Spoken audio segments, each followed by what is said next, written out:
Hi hello എല്ലാവരും സുഖമായിരിക്കുന്നു. അപ്പോൾ ഇന്നത്തെ നമ്മുടെ വീഡിയോ നിങ്ങൾ തംബ്നെയിൽ കണ്ട പോലെ തന്നെ ക്യാരറ്റ് ഹൽവ. ഞാൻ കുറച്ച് ക്യാരറ്റ് വാങ്ങിയിട്ടുണ്ടായിരുന്നു. അപ്പോൾ ഇത് നമുക്ക് നന്നായിട്ടൊന്ന് വൃത്തിയാക്കി എടുക്കാം കേട്ടോ. അപ്പോൾ അതിൻ്റെ തൊലിയൊക്കെ പീൽ ചെയ്ത് കളഞ്ഞിട്ട് ഞാൻ നന്നായിട്ട് ഇങ്ങനെ ഒന്നെങ്കിൽ നിങ്ങൾക്ക് ചോപ്പറിനകത്ത് ചോപ്പ് ചെയ്താലും പക്ഷേ ഇച്ചിരി കട്ടി ഉണ്ടാവും, തീരെ കട്ടി കുറച്ചിട്ട് വേണം നമുക്ക് കിട്ടാനായിട്ട്.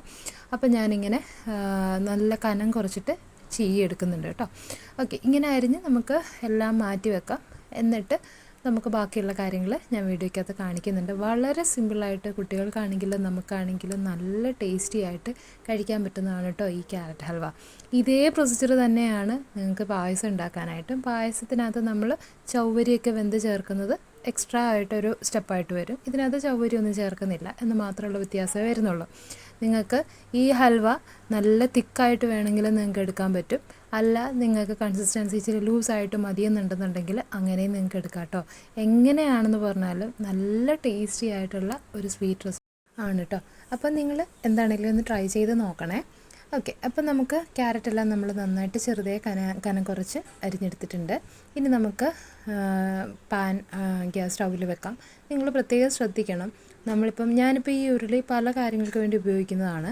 അപ്പം നമ്മൾ അങ്ങനെ ഉപയോഗിക്കുന്ന പാത്രമാണ് ഉപയോഗിക്കുന്നതെന്നുണ്ടെങ്കിൽ കുറച്ച് വെള്ളം തിളപ്പിച്ച് ആ ഒരു പാത്രത്തിൽ തന്നെ ഏറെ വെള്ളം തിളപ്പിച്ച് ആ വെള്ളം കളഞ്ഞ് ആ പാത്രം ഒന്നുകൂടെ ഒന്ന് കഴുകി എടുത്തിട്ട് വേണം നമ്മൾ ഇതുപോലെയുള്ള പാല് ചേർക്കുന്ന സ്വീറ്റ് റെസിപ്പീസൊക്കെ നമ്മൾ ചെയ്യുമ്പോൾ ശ്രദ്ധിക്കണം. അത് ഇല്ലെങ്കിൽ പാല് പിരിഞ്ഞു പോകാനുള്ള സാധ്യതയുണ്ട് കേട്ടോ. ഓക്കെ, അപ്പം നമ്മൾ ഉരുളിയൊക്കെ നന്നായിട്ട് വൃത്തിയാക്കി നമ്മൾ സ്റ്റൗവിൽ വെച്ചു, നെയ്യ് ഒഴിച്ചു. നെയ്യിലേക്ക് കശുവണ്ടിപ്പരിപ്പ് നന്നായിട്ട് വറുത്തെടുക്കുന്നുണ്ട്. ഒത്തിരി കരിഞ്ഞു പോകാതെ ശ്രദ്ധിക്കണം. കളറൊന്ന് ജസ്റ്റ് മാറിയാൽ മതി. കശുവണ്ടിപ്പരിപ്പ് മാത്രം മതി കേട്ടോ, മുന്തിരിയുടെ ആവശ്യമില്ല. പക്ഷേ എനിക്ക് മുന്തിരി ഇഷ്ടമായതുകൊണ്ട് ഞാൻ ചേർക്കുന്നതേ ഉള്ളൂ. ഇതൊക്കെ ഓപ്ഷണലാണ്. ഇനി കശുവണ്ടിപ്പരിപ്പ് മുന്തിരി ഇല്ലെങ്കിലും ഇതിനകത്ത് നമുക്ക് ചേർത്തില്ലെങ്കിലും പ്രത്യേകിച്ച് ഒരു ടേസ്റ്റ് കുറവ് ഫീൽ ചെയ്യില്ല. നല്ല ടേസ്റ്റ് തന്നെയാണ് അങ്ങനെ വെച്ചാലും.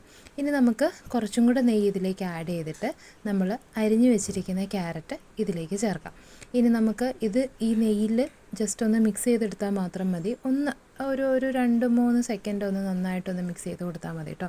അപ്പം ക്യാരറ്റ് എല്ലാം നന്നായിട്ട് ചേർത്തിട്ട് നമുക്ക് നന്നായിട്ടൊന്ന് മിക്സ് ചെയ്ത് കൊടുക്കാം. നിങ്ങൾ ഉരുളി വൃത്തിയാക്കുന്ന കാര്യം ഞാൻ പറഞ്ഞു, അതുപോലെ ഇമ്പോർട്ടൻ്റ് ആണ് നമ്മൾ ഇതിനകത്ത് നമ്മൾ ഇളക്കാനായിട്ട് ഉപയോഗിക്കുന്ന സ്പൂണാണെങ്കിലും തവിയാണെങ്കിലും നല്ല വൃത്തിയുള്ള, അതേപോലെ തന്നെ നമ്മൾ മറ്റ് കറികൾക്കൊന്നും ഉപയോഗിക്കുന്ന തവികൾ ഇതിനകത്ത് എടുക്കരുത്. ഇനി അഥവാ എടുത്താലും അതും തിളപ്പിച്ചിട്ട് വേണം എടുക്കാനായിട്ട്. ഓക്കെ, ഇനി നമ്മൾ ഈ ക്യാരറ്റ് ഒന്ന് മിക്സ് ചെയ്തിട്ട് ഇതിലേക്ക് ഞാൻ 1/2 ലിറ്റർ പാലാണ് ചേർത്തിരിക്കുന്നത്. അതായത് മലനാടിൻ്റെ 1 കവറ് പാല്, 1/2 ലിറ്റർ പാലാണ് ചേർത്തിരിക്കുന്നത്.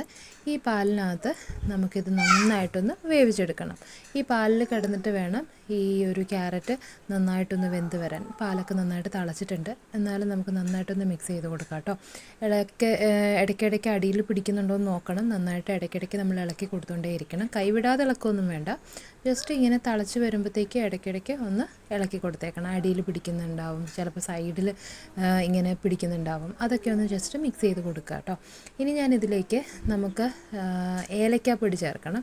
ഏലക്കാപ്പൊടിയാണ് ഈ ഒരു ഹൽവയ്ക്ക് നല്ല ഫ്ലേവർ തരുന്നത്. അപ്പോൾ ഞാൻ ഏലക്കയും പഞ്ചസാരയും കൂടെ പൊടിച്ചത് വെച്ചിട്ടുണ്ടായിരുന്നു. അതാണ് കേട്ടോ 1 ടേബിൾ സ്പൂൺ ചേർക്കുന്നത്. അതായത് പഞ്ചസാര ഏലക്കയും കൂടെ മിക്സ് ചെയ്തതാണ് 1 ടേബിൾ സ്പൂൺ വരുന്നത്. ഇല്ല, നിങ്ങളുടെ ഏലക്കാപ്പൊടി ഉണ്ടെന്നുണ്ടെങ്കിൽ ഒരു 1/2 ടീസ്പൂൺ മാത്രം ചേർത്താൽ മതി. അത് നിങ്ങൾ എന്തുമാത്രം ക്യാരറ്റ് എടുത്തിട്ടുണ്ടോ അതിനനുസരിച്ചുള്ള അളവായിരിക്കും, അതിൽ വ്യത്യാസം വരും കേട്ടോ.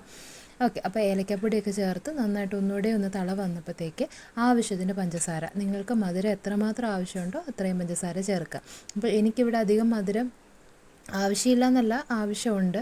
അപ്പോൾ ഞാൻ അതിനാവശ്യത്തിന് ഉള്ള മധുരം ഞാനിതിലേക്ക് ചേർക്കുന്നുണ്ട്. ഇനി ഈ പഞ്ചസാരയും നമുക്കിതിനകത്തേക്കൊന്ന് മിക്സ് ചെയ്ത് കൊടുക്കാം. അപ്പം നന്നായിട്ടൊന്ന് ഇത് ഡ്രൈ ആയിട്ട് വരണം. അപ്പോഴാണ് ഇത് ഹൽവയുടെ ഒരു ഇതിൽ വരുന്നത്. ഇനി നിങ്ങളുടെ മനസ്സിൽ ക്യാരറ്റ് ഹൽവ എന്ന് പറയുമ്പോഴത്തേക്ക് ഒരു മാർബിൾ ഷേപ്പ് അങ്ങനെ അല്ല കേട്ടോ. ഞാൻ അല്പം ലൂസായിട്ടാണ് ഇത് എടുത്തിരിക്കുന്നത്. അപ്പോൾ ഇതാ നമ്മൾ ഫൈനലി നമ്മളുടെ കശുവണ്ടിപ്പരിപ്പ് മുന്തിരിയൊക്കെ ഞാൻ ചേർത്തിട്ടുണ്ടായിരുന്നു. അപ്പോൾ നിങ്ങൾ എന്താണെങ്കിലും ഇതൊന്ന് ട്രൈ ചെയ്ത് നോക്കണം. വീഡിയോ ഇഷ്ടമായാലും ലൈക്ക് ചെയ്യുക.